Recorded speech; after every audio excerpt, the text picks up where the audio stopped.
But those who want to raise the questions, they go on repeating the questions. So repeatedly we have to answer it. This is not the first time this point was raised. You know, Sangha started in 1925. So do you expect us to register with the British government? Against whom our Sarsanga Chalak was fighting at that time. Then after independence, the laws we have now in Swatantra Bharat, they do not make registration compulsory. The legal status is also given to unregistered body of individuals. So we are categorized as body of individuals. And we are a recognized organization. So Income Tax Department asked us to pay income tax. And there was litigation. Income Tax Department said, the court said, this is a body of individual. And our Guru Dakshina was exempted from that income tax. We were banned thrice. So government has recognized. If we were not there, whom they banned? And each time courts resolved the ban, they dismissed the ban and made RSS a legal organization. So many times questions are asked in assembly, in parliament, statements are given, pro or anti-RSS. All this is not without recognition. Legally, factually, we are an organization. We are not unconstitutional. We are within that constitution. Our status, legal status is within that constitution. So we need not register. Many things are there which are not registered. Even Hindu Dharma is not registered.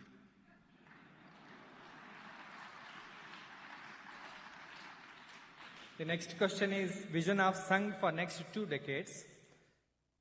Sudhindra Budhiaji, Dr. Prema. What is the vision and mission of Sangh in 20 years? I think I have answered this question already in the second part of speech yesterday.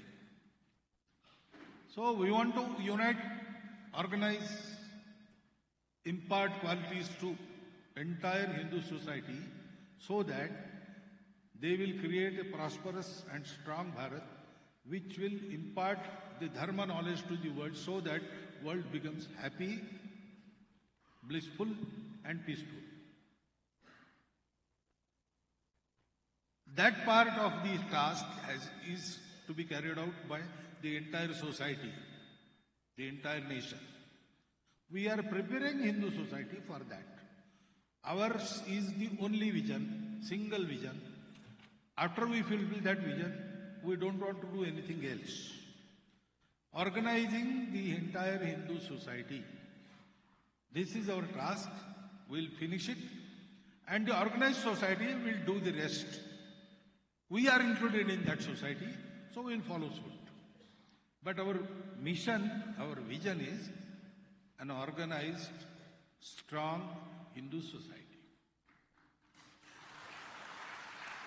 This question is Sangh and Muslims. Major General K.R. Prasad, Manohar Iyer, Dr. Vasant Dikshit. Are Muslims allowed in RSS?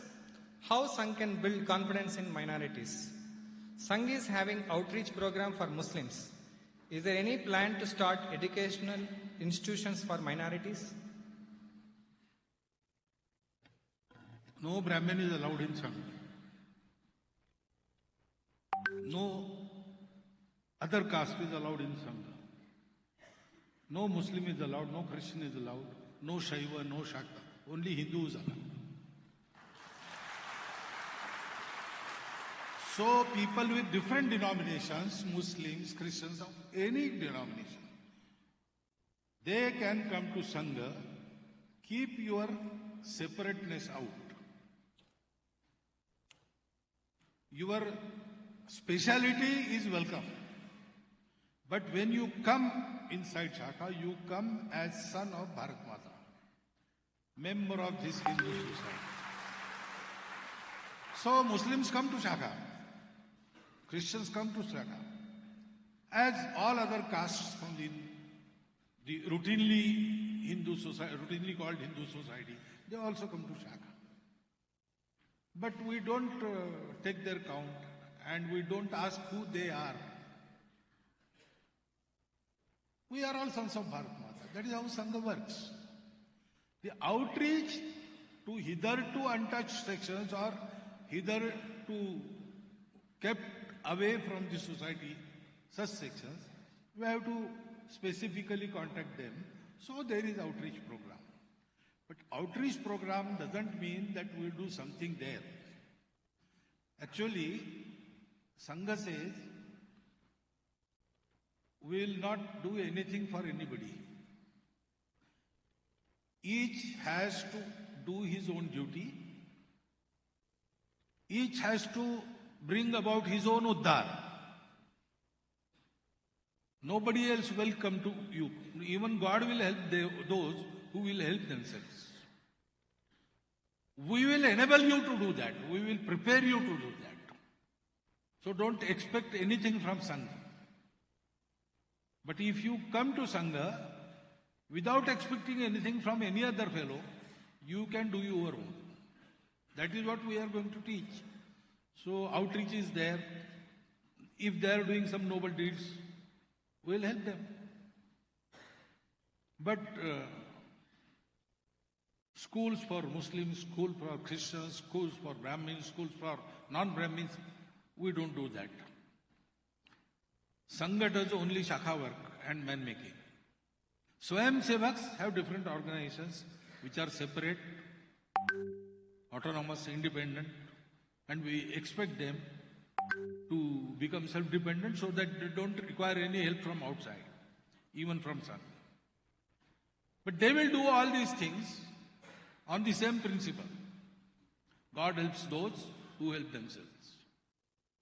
So maybe there are Shishu Mandirs in Muslim localities also.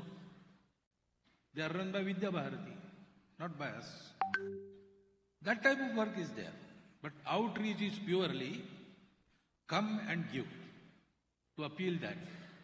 Come to Sangha and give your everything in the work at the feet of Bharat Mata. Sangha doesn't give anything. Sangha asks for everything. That is Sangha. So next question is related to Sangh Janji as well as new forms of Sangh. Balaji, Dr. Shalini, Malavika Kadalol, Nidhi Agarwal, Jawahar, Raghavan Sampath, Professor M.V. Alakawadi, Dr. Kiran KJ, Unni Krishnan Menon, Srinath Bhatni, former board member of Infosys, Professor Suresh Jagamashetty, Vice Chancellor, Dr. Anand Shankar, Ajay Roti asked this question. There is one more question. After this, I will read that question as well together. This question is, in the age of emerging technologies like artificial intelligence and attractions, what is the plan for RSS to attract and address interests of Gen Z? How to address Gen Z, make them educated of Indian cultural roots as they are much attracted towards Western culture and are easily becoming prey to wokeism. The next question is on new forms. Dr. Appaji Gowda, Umesh Wagmare, Dr. Iranna S. Irapur, he is cardiologist, Arundhati Hegde, Prakash Hegde, C.A. Vivek Totlunker, Manohar Iyer. The question is Sangha planning to redefine Sangha in a new forms for modern age? How can trans women connect and contribute to RSS? Trans women. How transgender. Yeah. How Sangha is planning to expand it into newer areas? Can youth be trained like soldiers? Implementation of meditation, cardiac health, etc. Could such practices, such changes could be brought in? In Sangha, any change except the basic. Hindustan is Hindu nation. That is the basic, that will never change. Everything else can be brought about. It is proposed, it is discussed, and when there is consensus, change happens within minutes. But till there is consensus, discussions go on. So no change is a taboo. But only that change which is accepted by all is incorporated. We have a process of that, and we have made many changes in what we do. The basic thing is the same.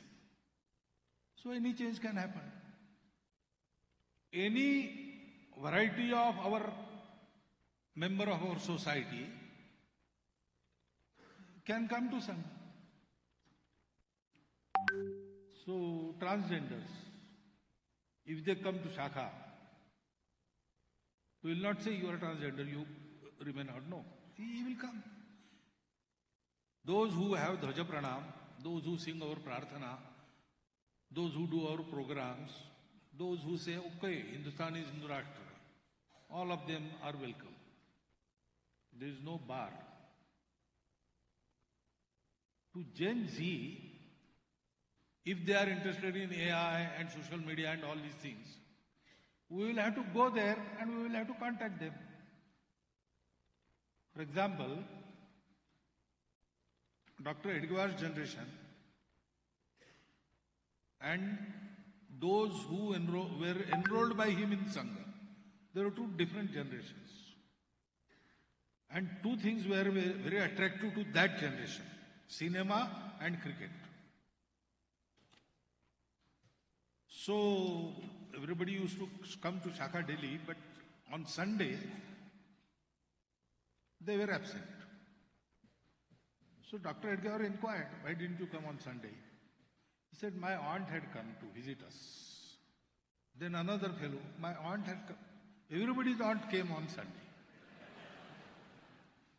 So what Dr. Edgar did, one Sunday, when they were standing in queue for ticket for cinema hall, Dr. Edgar also joined the queue. And then everything became all right afterwards. So, if we want to fetch somebody from where he is to Sangha Shakha, we will have to go to him. So we will go to him. If he is interested in particular things, we will also get ourselves interested and have the knowledge. What is so attractive in that? Whatever is useful for meaningful life will last.